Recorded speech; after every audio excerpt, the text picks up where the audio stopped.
Salut tout le monde, j'espère que vous allez bien. Bonjour et bienvenue pour un nouveau vlog. J'ai coupé mes cheveux, voilà, il n'y a plus rien. Je les ai coupés, ils sont très courts, bref. Voilà, il n'y a plus de cheveux. Je vous ouvre ce vlog parce que j'ai beaucoup de choses à vous partager. J'ai décidé cette semaine de me remettre de manière un petit peu intensive à la lecture. Et du coup, cette semaine, j'ai lu 3 BD, j'ai lu 8 mangas. Et je vais aussi vous présenter mes lectures en cours. Je vais commencer par vous présenter les BD. Donc j'ai lu L'Art féministe de Valentina Grande et Eva Rossetti, donc femme artiste pionnière dans la lutte pour l'égalité. J'ai bien aimé, pour moi c'est un 4 sur 5. C'était bien. Je suis pas spécialement touchée par l'art en général et du coup je trouve que la BD est un bon biais pour se familiariser à l'art dans ses différentes formes. Du coup, voilà, j'ai bien aimé, c'était intéressant. J'ai découvert plein d'artistes. Si les thèmes du féminisme vous intéressent, je vous la conseille. Moi je l'ai empruntée en bibliothèque. Donc voilà. Ensuite, une BD que je n'ai pas du tout appréciée, c'est Junk Food, les dessous d'une addiction de Emily Gleason et Arthur Croc. J'ai pas apprécié. Alors, les dessins sont très particuliers. Moi, c'est pas du tout mon truc.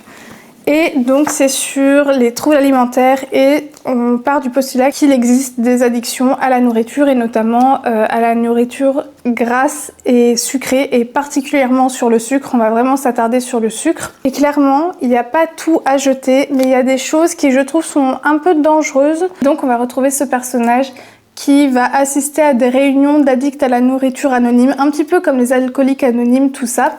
Et dedans, l'une des solutions qui est proposée par le biais de ce personnage, c'est d'arrêter le sucre raffiné et la farine par exemple parce que c'est trop calorique ou voilà. Et ça, je suis pas trop d'accord avec ce genre de message. Pour moi, il faut pas s'interdire certains aliments. Et à la fois, c'est un peu paradoxal parce que dans cette BD, ils disent qu'il ne faut pas s'interdire certains aliments, mais à la fois, ils disent qu'il faut arrêter le sucre et la farine. Enfin, c'était un peu paradoxal et je suis pas trop d'accord avec le discours de il faut s'interdire certains aliments, bien qu'ils soient mauvais. Après, il y a quand même des choses assez intéressantes, ça explique certains troubles alimentaires. Voilà, il n'y a pas tout acheté, mais c'est vrai que du coup, il y a des messages qui, je trouve, peuvent être assez dangereux. Donc j'ai mis 1,5 sur 5, parce qu'en plus, j'aimais pas les dessins. Et pour finir, au niveau des BD, j'ai lu Palais Bourbon, les coulisses de l'Assemblée nationale de Coco Pello. Ça se passe avant le Covid. L'auteur de la BD va passer 2 ans à suivre un petit peu les personnes qui font partie de l'Assemblée nationale. Et c'est assez intéressant, j'ai bien aimé les dessins. J'avais bien aimé les dessins aussi pour l'art féministe, c'était très différent. Et j'ai beaucoup aimé parce que j'ai découvert plein de choses et j'ai découvert aussi plein de choses sur le fonctionnement en fait de l'Assemblée nationale. Et je lui ai mis 4 sur 5. C'était très intéressant. J'ai appris plein de choses notamment sur le fait du pourquoi du comment on met autant de temps à voter certaines lois ou à s'intéresser à certains sujets. Et on a des pistes et des clés de compréhension là-dessus dans cette BD, c'est vraiment très intéressant, donc je vous la recommande si vous la connaissiez pas et que ce sujet vous intéresse. Ensuite j'ai lu les tomes 3 à 6 de Criminel Fiançailles. J'avais déjà vu l'animé et j'avais adoré et du coup j'ai décidé d'acheter les mangas. Et pour ceux qui ont vu l'animé qui se demandaient s'ils devaient acheter les mangas, alors je sais pas si c'est un peu rentable d'acheter les mangas parce que l'animé va quand même loin. L'animé reprend jusqu'au tome 5 à peu près et en plus il est assez fidèle donc c'est peut-être pas trop intéressant sachant qu'il y a que 8 tomes au Japon qui sont sortis, que les 8 tomes sont sortis en France et ça fait un moment que la suite du manga n'a pas été sortie. Il me reste encore le tome 7 et 8 dans ma bibliothèque et c'est toujours autant un coup de cœur, j'adore. Ça détonne vraiment du shoujo habituel un peu mignon qu'on peut avoir comme dans celui-là et ouais, le fait qu'il y ait des yakuza, ça change vraiment et j'aime bien. Les personnages sont complètement barrés, sont complètement fous et j'aime bien un petit peu ce petit grain de folie, ça change vraiment. Donc voilà. Ensuite, j'ai lu My Love Story with Yamada-kun, level 999. J'ai lu les tomes 2 à 5. Je ne suis pas à jour, mais j'ai lu tous les tomes que j'avais dans ma bibliothèque. Il faut que j'achète la suite parce qu'il y a déjà 10 tomes. C'est l'histoire d'amour entre Akane et Yamada qui se sont rencontrés sur un jeu vidéo. Et du coup, ils vont un petit peu découvrir l'amour un peu sain. Donc c'est bien, surtout qu'Akane, elle, n'a pas trop eu de chance en amour, donc c'est très mignon, c'est très cliché. Moi j'aime beaucoup les shoujo, donc si vous n'aimez pas les shoujo un peu mignons, un peu niais, ça ne vous plaira pas. Voilà, je tiens quand même à vous prévenir. Mais moi j'adore, j'aime beaucoup les histoires un peu avec les otaku, les geeks, tout ça. Ce que j'aime beaucoup dans ce manga, c'est qu'il y a l'histoire d'amour principale, mais c'est aussi des histoires d'amitié sur le fait de vouloir se faire des amis. Ce qui est intéressant, c'est que nos personnages deviennent amis sur des jeux vidéo et ensuite ils se voient dans la vraie vie et c'est assez sain. C'est une belle dynamique. On voit aussi qu'il y a des personnes qui sont mal intentionnées. Enfin, il y a quand même des thèmes qui sont abordés, même si c'est un peu léger.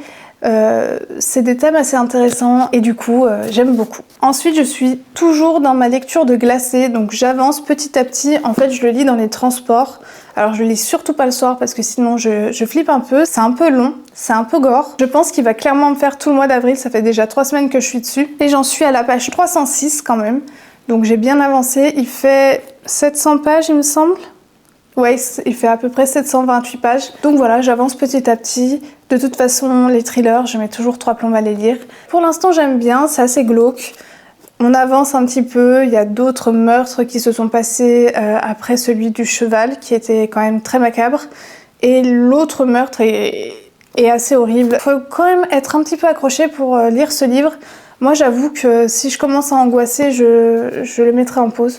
Mais pour l'instant, ça va. Peut-être que vous l'aurez vu ou pas, je sais pas. Mais il y a eu tous les Twilight qui sont sortis sur Netflix. Et bien sûr, je les ai tous re-regardés, ce qui m'a donné envie de lire le dernier tome de Twilight. Donc, je l'ai commencé, j'en suis qu'au début. Et du coup, ça ne me fait pas peur. Donc, je le lis plutôt le soir ou quand je suis chez moi. Et celui-là, je le sors surtout quand je suis dehors. Je le mets dans un sac, en plus c'est un petit format, donc c'est pratique. J'aime bien, c'est mon petit plaisir coupable. Je pense que je préfère les films aux livres, mais je pense qu'il y a aussi une part de nostalgie avec les films, parce que c'est vraiment comme ça que j'ai découvert Twilight. Ça a vraiment été mon adolescence, donc c'est vrai que j'ai peut-être une petite préférence pour les films, même si les acteurs étaient pas si bien maquillés, que c'est pas si bien joué que ça. Donc j'ai commencé le tome 4 de Twilight et comme ça j'aurais fini une saga, donc c'est tout bénef. Ce soir je pense que je vais lire un petit peu. Là j'en suis à la page 70, donc j'aimerais bien en lire une trentaine. Et de toute façon je vous reprendrai sûrement demain ou après-demain pour vous faire un petit update.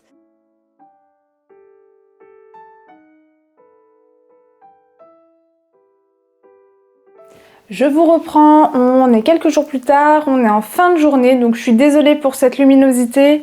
J'ai bien avancé dans Animal Crossing. J'ai pas mal avancé dans Twilight, mais c'est vrai que j'avance beaucoup moins vite parce que je joue à Animal Crossing. Quel bonheur de jouer à ce jeu. Mon copain m'a également offert la Nintendo DS XL édition Mario Bros. Je l'avais étant plus jeune, je l'ai perdu je pense dans le train ou je ne sais pas ce que j'en ai fait, mais je sais que je ne l'ai plus. Et là, c'est un retour en enfance, donc j'attends de me racheter le jeu Animal Crossing sur DS. Et je vais purement jouer par nostalgie, parce que celui sur Switch est beaucoup plus développé, il est vraiment bien, c'est très différent. Enfin, c'est différent et à la fois pas trop du jeu sur DS. Mais bon, on est sur une chaîne littéraire, donc je vais arrêter de vous en parler. Et je voulais surtout vous parler de ma lecture de Twilight. Donc j'ai lu à peu près 70% du livre. Ce que j'ai bien aimé là pour l'instant dans ma lecture, c'est que on a eu le point de vue pour une fois de Jacob et pas seulement celui de Bella. Par contre le point négatif c'est qu'il y a vraiment des vraies longueurs. C'est pas des petites longueurs, on s'attarde un petit peu trop sur ce que pensent les uns et les autres, les ci, les ça. C'est un peu trop long et c'est en ça que le film puise sa force, c'est que le film il est très concis sur des choses qui prennent 3 plombes dans le livre et ça fait vraiment du bien parce que pour le coup c'était assez intéressant la partie de Jacob. Comme vous le savez peut-être ou pas, je déteste le personnage de Jacob dans les livres. Franchement il est autoritaire, il sait mieux ce que pensent les autres que les personnes concernées, enfin, c'est vraiment très embêtant. Après c'est un adolescent encore, donc on lui pardonne un petit peu, mais à la fois je pense que Bella sait mieux que toi ce qu'elle ressent et c'était assez intéressant de se retrouver dans sa tête un petit peu, de voir aussi les interactions avec Léa, avec Seth, surtout avec Seth qui est une petite perle. Mais c'est vrai que c'est assez long et le problème c'est que moi je veux savoir la bataille finale même si je la connais. Et j'en suis actuellement à 535 pages sur 750 et il n'y a toujours pas le truc de on va chercher tous les vampires et ensuite on va faire la bataille. Non, non, non. Pour l'instant, c'est 530 pages de mariage, lune de miel, on apprend que Bella est enceinte, la grossesse entre guillemets, Bella qui accouche, Bella qui devient vampire, le bébé qui grandit. Donc c'est pas non plus ce qui m'attire le plus dans ce livre. Et je pense vraiment qu'on va avoir l'espèce de bataille finale avec les Volturi en quoi 10-15 pages. Mais c'est vrai qu'il y a vraiment quelques longueurs. Des fois j'aurais bien enlevé 10-15 pages par-ci par-là parce que on a compris quoi. Mais bon, je préfère toujours ce tome au tome 3 et au tome 1. C'est juste que 750 pages, je pense qu'on aurait pu le faire en au moins 700 pages. Aujourd'hui, je voulais pas filmer, mais j'ai pensé à prendre une photo. On est allé dans un café coréen et on est surtout sorti aller acheter des livres, puisque le tome 4 des Dames de Marlowe est sorti. Et donc, je suis allée l'acheter parce que j'aimerais bien continuer la saga et que je suis à jour. Donc voilà. Et j'en ai profité aussi pour acheter le tome 6 et 7 de My Love Story with Yamada Kun, level 999. J'avance tout doucement, il y a 10 tomes en tout qui sont sortis. Donc je suis bientôt à jour sur ce manga. J'aimerais lire au moins 50 pages. Je pense que c'est faisable et je pense qu'après je regarderai un épisode de drama. Comment je regarde un drama chinois. Le nom en français, c'est pas fou.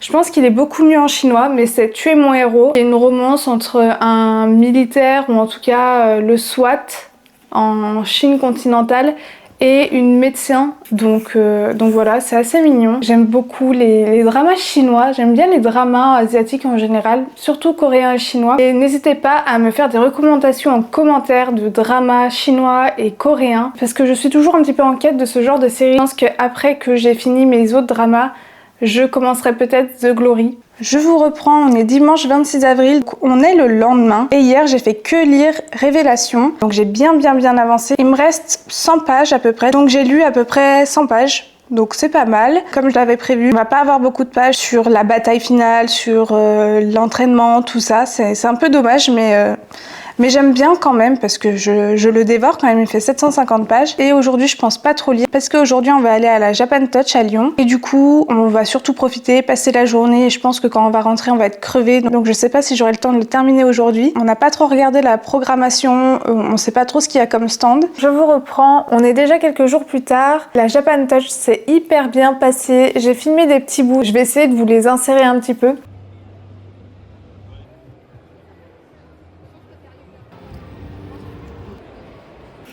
On a surtout mangé et on a fait quelques achats. C'était aussi la Geek Touch. Je voulais trop jouer à Pocomia, c'est le Pokémon à Animal Crossing. J'avais trop envie d'y jouer, mais il y avait beaucoup trop de monde. Du coup, ce qu'on a fait, c'est qu'on a beaucoup mangé. On a goûté les melon pan. J'ai goûté aussi les corn dogs que au fromage parce que je ne mange pas de viande. J'ai pris des yakisoba, on a mangé plein de choses. On s'est souvent partagé les deux avec mon copain. Et on n'a pas fait beaucoup d'achats, donc je vais vous les montrer un petit peu. Donc j'ai acheté des repose baguettes chat. Et le deuxième... Donc voilà, ils sont trop mignons, c'était 5 € l'unité. Ensuite, j'ai acheté deux petits porte-clés chats, voilà, qui grelottent. Donc ils ont un grelot, donc mes chats sont complètement fous. Et mon copain a acheté des peluches crochetées main. Donc voilà, trop mignonne. Et pour finir, on a acheté de la nourriture. Donc j'ai pris des Pocky à la myrtille. Bon, il y en a déjà plus. Mais voilà, j'aime beaucoup les Pocky et surtout ceux à la myrtille. Et on a aussi acheté des Kit Kat goût fraise chocolat. Alors moi, mon chocolat préféré, c'est le chocolat à la fraise. C'est très chimique, c'est très... pas spécialement le goût de chocolat, mais c'est hyper bon. Et je préfère les Kit Kat totalement fraise, mais c'est vraiment bon aussi avec le chocolat noir. Donc voilà. Et avant de finir ce vlog, je voudrais vous parler de Twilight tome 4. Parce que je l'ai terminé hier et très honnêtement c'est mon tome préféré. Il y a quelques longueurs comme dans chaque tome, mais ce que j'ai aimé dans ce tome là, c'est qu'on n'a pas que le point de vue de Bella, on a aussi celui de Jacob, donc Jacob est un petit peu plus supportable dans ce tome. Mais bon, c'est quand même bizarre sa relation avec Renesmee, même si on fait passer ça pour un truc pas trop bizarre, bref. Bella et Edward sont assez mignons. Edward est pas trop casse-pied, il est moins à prendre le dessus sur elle, au contraire même. et c'est bien, on en avait un petit peu marre. Mais pour le coup, ce que j'ai moins aimé, c'est qu'on se soit beaucoup trop attardé sur la grossesse de Bella, sur le fait qu'on ne sait pas si elle va mourir, mais elle choisit quand même de garder l'enfant, voilà. Ça, c'était un petit peu long, j'avoue. Et ce qui était un petit peu dommage, c'était que, en fait, la fin, donc la bataille finale, diffère vraiment du livre et du film. Et pour le coup, je préfère celle dans le film parce qu'il y a de l'action, tout simplement, alors que ici, il n'y a pas vraiment d'action. C'est plutôt un jeu de faux semblants, surtout de la part des Volturi. Donc c'est assez bien, c'est assez intéressant. On a plutôt, on explique aux Volturi, les Volturi font tout pour trouver des moyens pour les détruire, mais à la fois, du coup, ils arrivent à parer un petit peu leurs arguments. Donc on donne un argument, attendez, on se concerte, on redonne un argument, attendez, on se concerte, et puis arrive la fin où Alice amène donc l'espèce de sang mêlé, donc mi-vampire, mi-humain, et tout est bien qui finit bien. Mais pour moi, c'est quand même un 4 sur 5 parce que ça reste une bonne lecture et surtout par rapport aux autres tomes, il est vraiment meilleur. Après, c'est sûr que c'est pas de la grande littérature, c'est pas si bien écrit. Voilà, les personnages pourraient être mieux travaillés, mais ça marche. Ce qui a vraiment marché pour moi, c'est la nostalgie, j'avoue. Je suis très contente d'avoir découvert la saga parce que j'adorais les films. C'est vraiment ma préadolescence et début d'adolescence et j'ai vraiment un affect envers cette histoire, cette série, cette saga. Et je suis vraiment contente de les avoir découverts et de les avoir lus aussi rapidement aussi. Donc voilà, donc pour moi c'est un 4 sur 5. Je pense que je vais terminer ce vlog maintenant. J'espère qu'il vous aura plu. N'hésitez pas à liker, à commenter, à vous abonner et on se dit à une toute prochaine.